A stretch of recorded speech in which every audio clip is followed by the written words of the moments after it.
Hey folks, Kozzi here, drafting for Pick One Pack One with my Elysian wannabe shenanigans deck, but the reality is the only shenanigans that is going on is my commentary as I get tighter and tighter. So let's get into it. Hopefully I've only got 2 more matches to play. We could end up going to an extra long one, but we shall see. Up against Varthon, who previously finished 5th.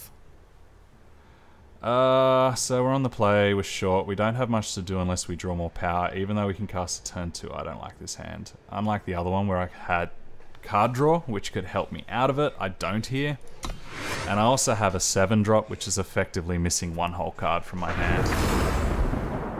This hand's a lot slower, but we have some interaction.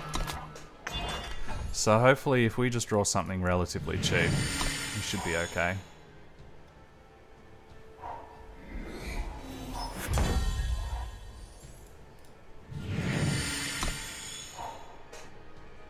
Even though the snowball's not a fast spell, we'll just develop out.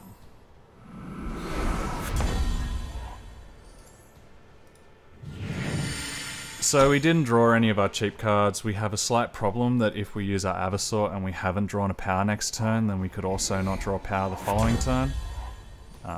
They didn't attack in respecting a trick, which is entirely valid. So now we have a fairly tricky decision. Do we keep holding up expecting the status quo, or do we develop now knowing that we're going to be slowed down a little bit? And if we do I want to be super greedy and grab the pillars at a cost of 5 so I have nothing in my hand I'll be able to play, and I think that's the sneak into the answer? Or would I rather get more Jotun Hurlers or more Twin Broods? I think I do want to keep developing out this hand. The fact that next turn I could Snowball and Twin Brood, or Twin Brood and Predator's Instinct, makes me think it's worthwhile.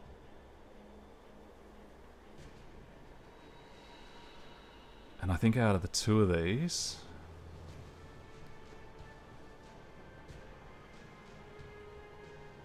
I'm most likely...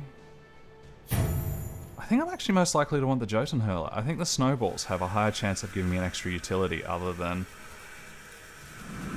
an extra Sauropod. I'm really not sure if that's right, but yeah, I have a suspicion that those Snowballs are going to do more work for me. This man is getting defensive. That much is for sure. So this is where my Snowball decision becomes quite interesting, although I could also just use Predator's Instinct, and this is the kind of card that I'd be quite happy to Dark Return.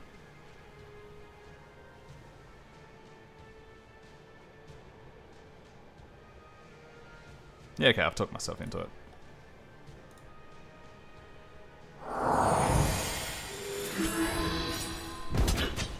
I just don't want him getting value right now, especially whilst we are going through a moment of self-imposed power screw. I definitely have no rights to complain about this one. That is a nice draw. It means that these guys are affordable for next turn. I can hold up Lightning Strike. I could Snowball some creatures right now. He's tapped out. If I attack, he's likely to double block, and then I can Snowball one. Sure, I'm happy with that exchange.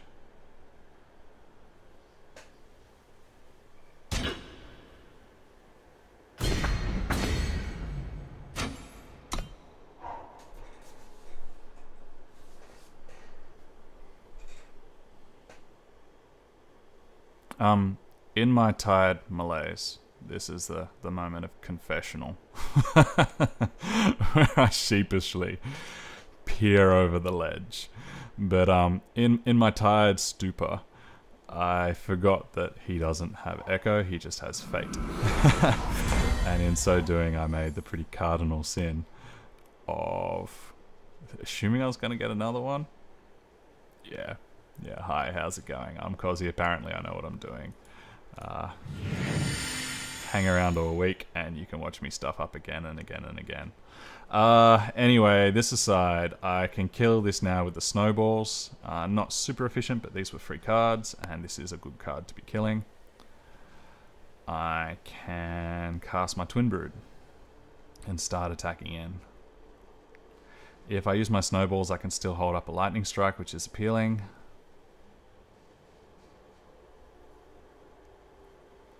Alternatively, I could attack in here and just see what he does. If he doesn't seem interested in double blocking,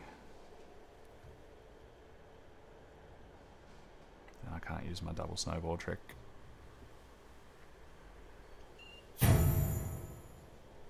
No, I think we just clean up the board a little bit.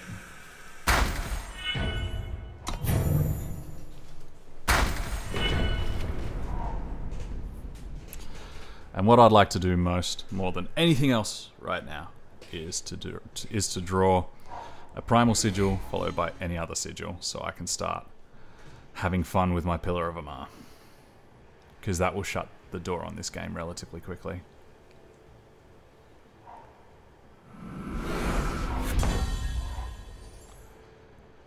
She is a good response to this. Is it enough to be power inefficient? Probably. We're really just staring at each other and trying to develop through this board store right now. And as it currently stands, that's not worrying me too much. I feel as though I have inevitability in my hand. We just need to draw into what we need for it.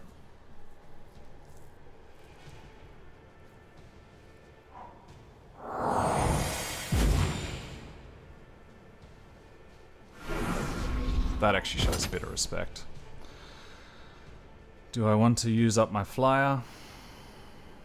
Or my removal, or take 3? This guy isn't getting in, and if he dies, I also have the opportunity to Dark Return it. So I think I am happy to trade here.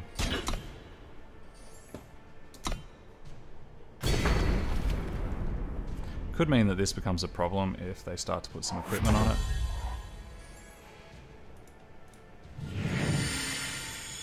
I think it's Pillar of Amar time. Actually, maybe that's a mistake. Maybe I should have only done that whilst I had the second piece of power. Yeah, I think that is a mistake. It's not as though I want to be attacking in with him.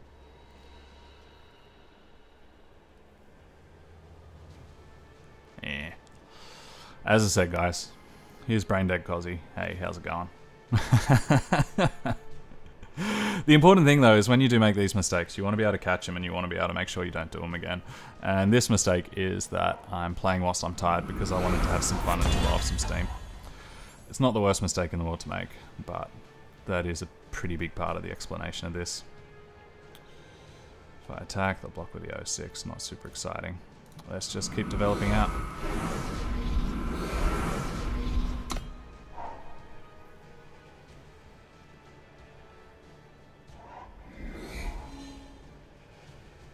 I want to start attacking and start encouraging these guys to block, because once they become 8/8s, they become a much bigger problem for me unless I've started to find some power. It's a good draw.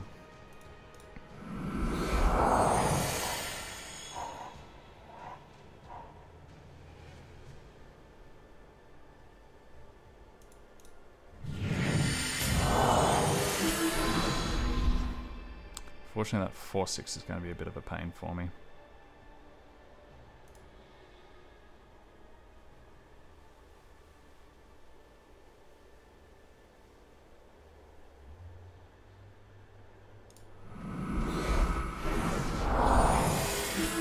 I don't need any more of my particular colours, so we're fine leaving that be.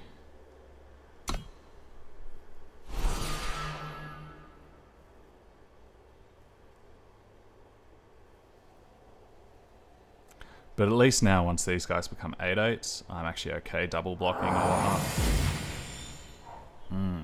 I wonder if that's the echo creature that you're able to twinning. Okay, no. So it's the weapon. That's good news for us. I think we just keep developing. Because if we can grow wide enough, even with all their blockers, we'll be able to get enough damage in. And they're constantly committing to the board, so I'm not worried about the Fateful Hour. Fateful Hour? No. Harsh Rule. That's the card that I'm meaning to talk about.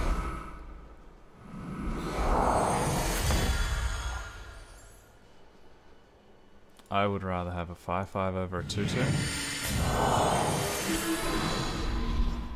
So I will have one. And here's where I'm actually trying to leave some space so I can keep capitalizing on these guys.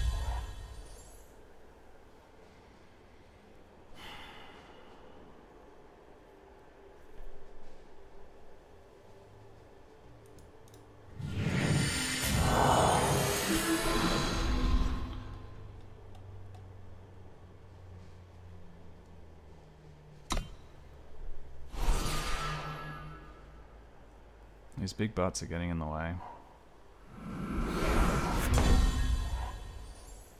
And that's unfortunate news too.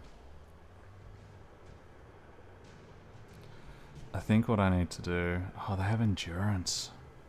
Okay, so what we're going to do is we're going to permafrost the Lumen Shepherd, because the rest, other than this one Zenon Guardian, can be traded with. Because this will kill us if we don't get our skates on.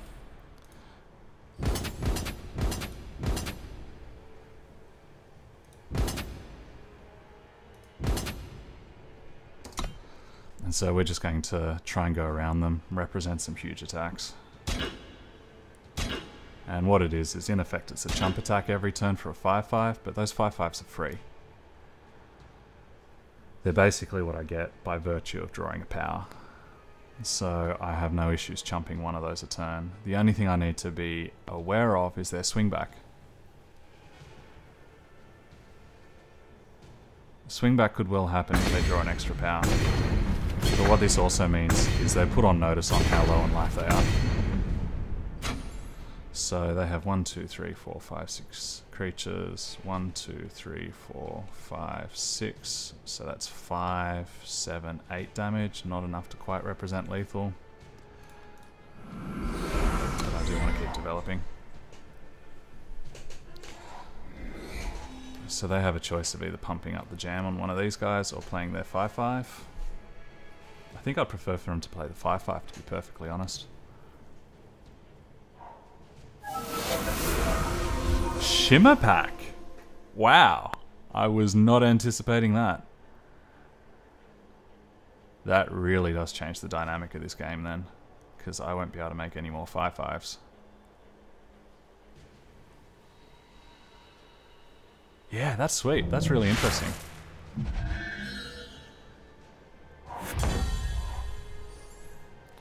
So you have 1, 2, 3, 4, 5, 6, 7 creatures. I can turn into 6 with the Frostkin. If I attack with everybody, I'm chump attacking with one and then trading out. So 1, 2, 3, 4, 5, 6, and you'll be taking 5, 7, 9, 10. Yep, I like that.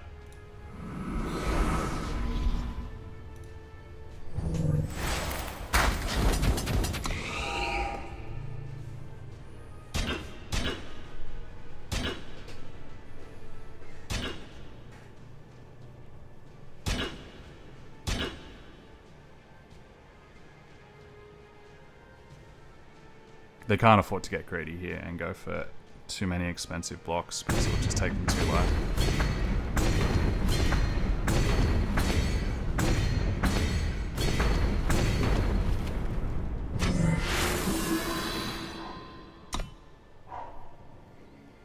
So now they need to have a board wipe or play an awful lot of creatures.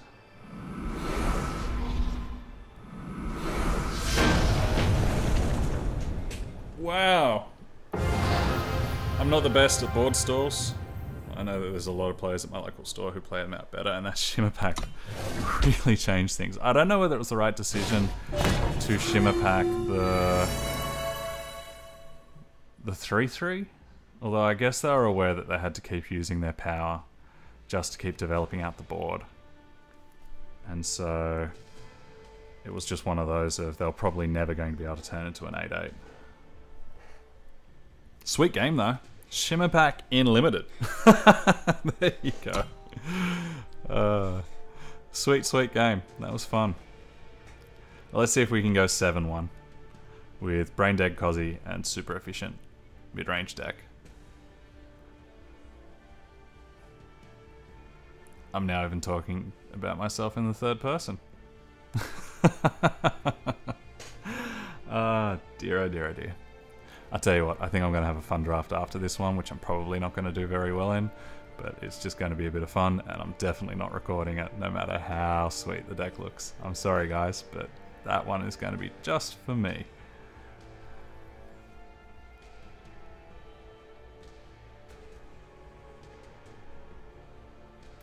So whilst I'm waiting for a match, I'd just like to take the opportunity to say thanks to you guys.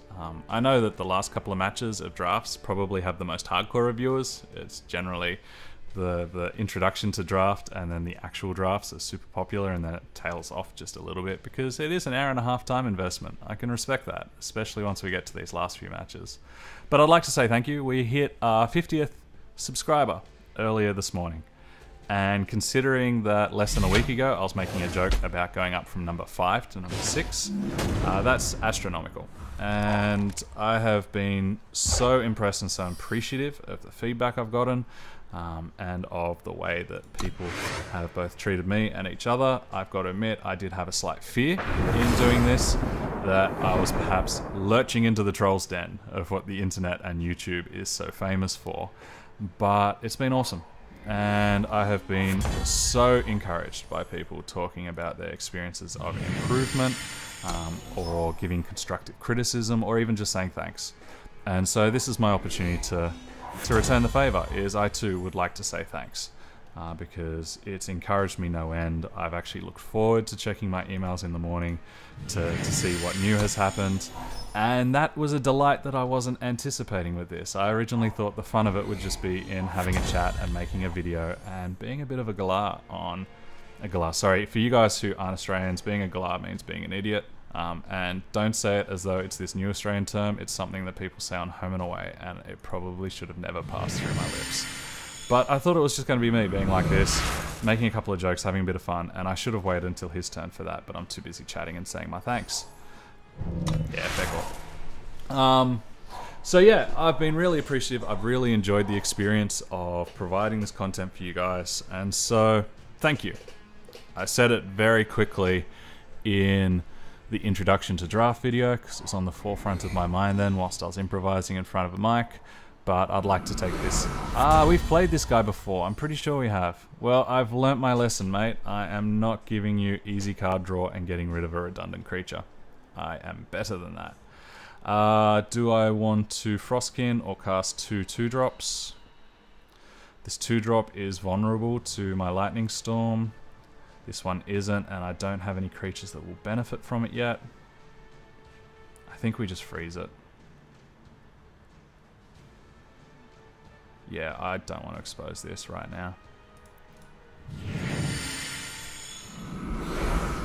But yeah, having a little bit more time here just gave me the opportunity to express it a little bit more without being so worried about time constraints and making sure that I kept a video within a certain time limit.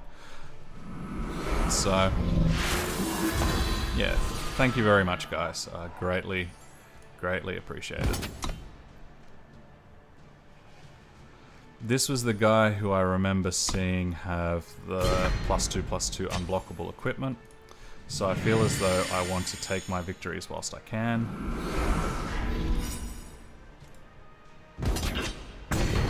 And not take any risks of his creatures getting too big for me to deal with when I have so little premium removal in my deck.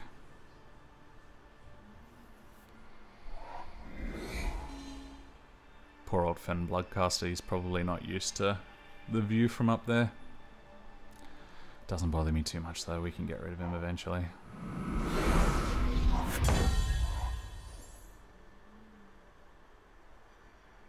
So this is when it's interesting. I don't quite know the order of operations for this card. I don't know whether if I was to attack here and then to take a bit of damage each and then I cast this, whether this will survive it or not.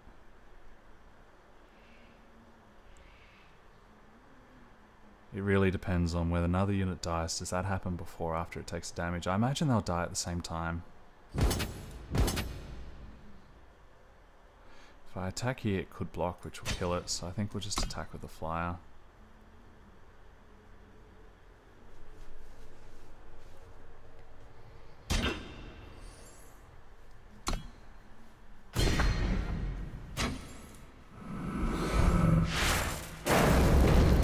Okay, sweet. So now I know.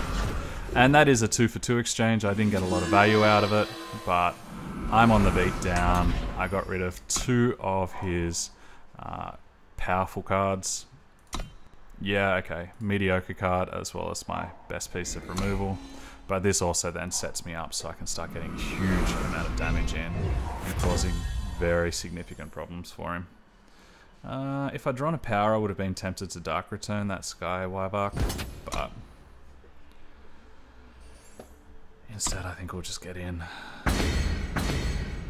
It's unblockable, so I can't trick him with the Stormlink, so I think I'll just keep playing for value.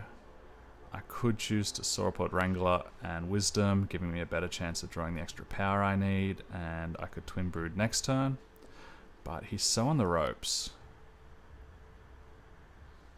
Well, it's only -3 damage to set up. No, I just want to stay on the front foot right now. I've got him in trouble.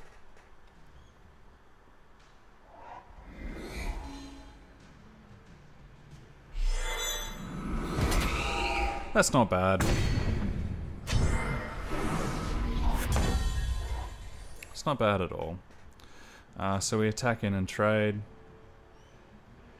Yeah, I guess so. Do I have anything that would stop or improve that scenario? Nah, okay. Not interested in chumping here, even though I'll get him down to 5 because he's got a wide enough board.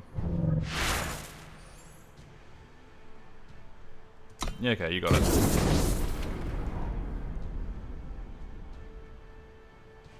That doesn't bother me too much.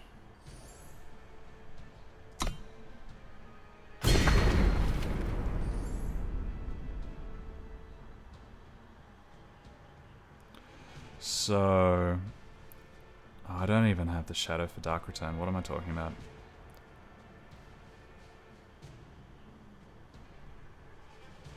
I think I'll Ancient Law first, and then likely Sauropod Wrangler, so these are cheaper, and hopefully I can cast that next turn.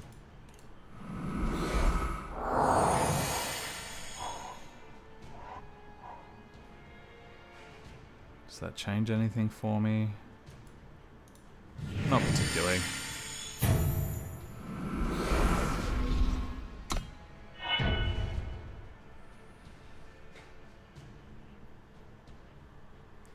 I'm really happy to trade off, so long as it isn't a 2-for-1.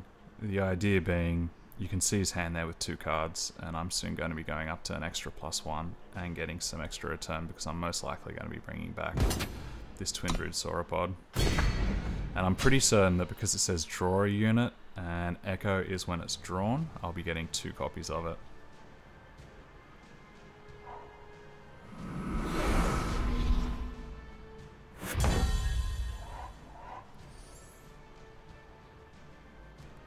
So, I could Hurler, I could give the Hurler Predator's Instinct to kill this and still have 1 power up.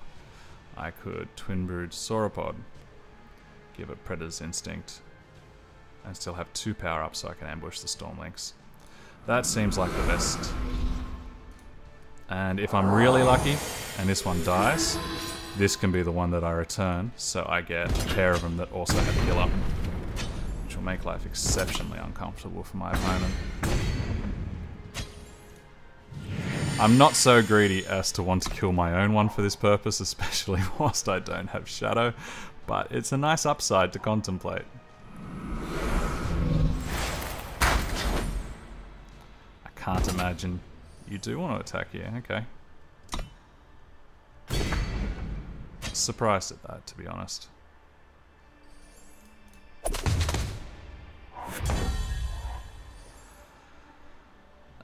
So if I attack with these guys, he has a favourable block, which I don't super want to give away, even though I've got the snowball to deal with it.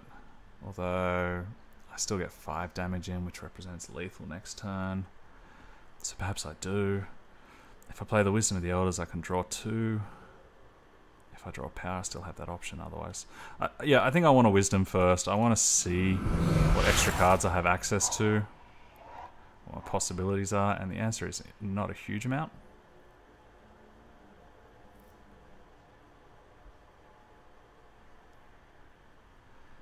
And so, because this is free, it's effectively a 1-for-1 exchange, so I am happy to make that, because I want to get the extra points of damage in, and get them facing lethal unless they get an additional blocker. I want to make them have it.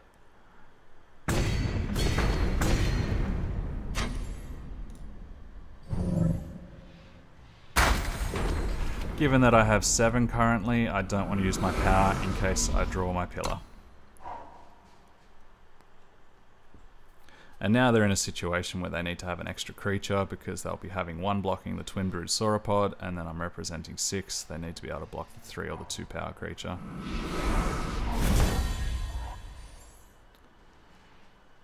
So they have it. If I attack, there'll be a chump block. They can do just a straight up block. So, yep, no risk here because they can't double block unless they have a removal spell.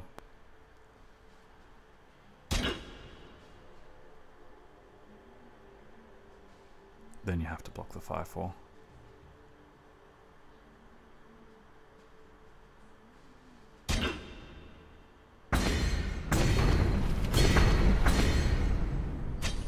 How much more do I want to develop? Not a lot. I think we'll play the Amber Acolyte just so I can thin my deck and get this Shadow Sigil back. Do I want to show it? Not really. I think we sit back and wait. I'd love to have had the opportunity to actually use the Dark Return on the Sauropod, but I'm not going to jeopardize a result just to satisfy my curiosity.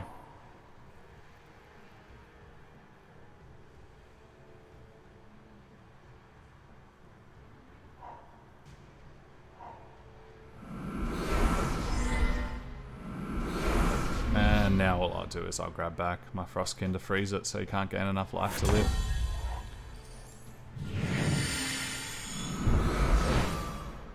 Wherever it is.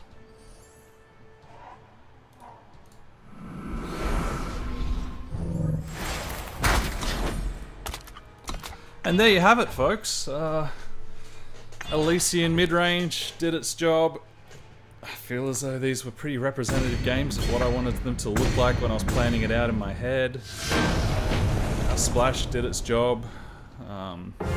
Yeah, like for 99 out of 100. That is rough.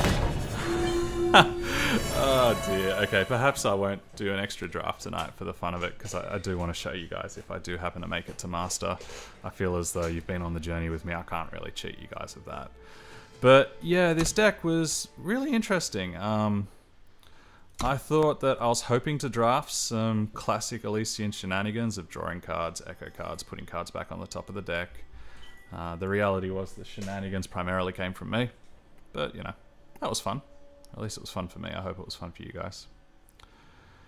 So, therein ends the emergency resurrection of a deck that after 3 matches I thought was sweet. I hope you enjoyed it, guys. I look forward to having a chat with you at some future stage with some future video. Until then, I hope you guys have a good one. This has been Kozzi drafting for Pick 1, Pack 1.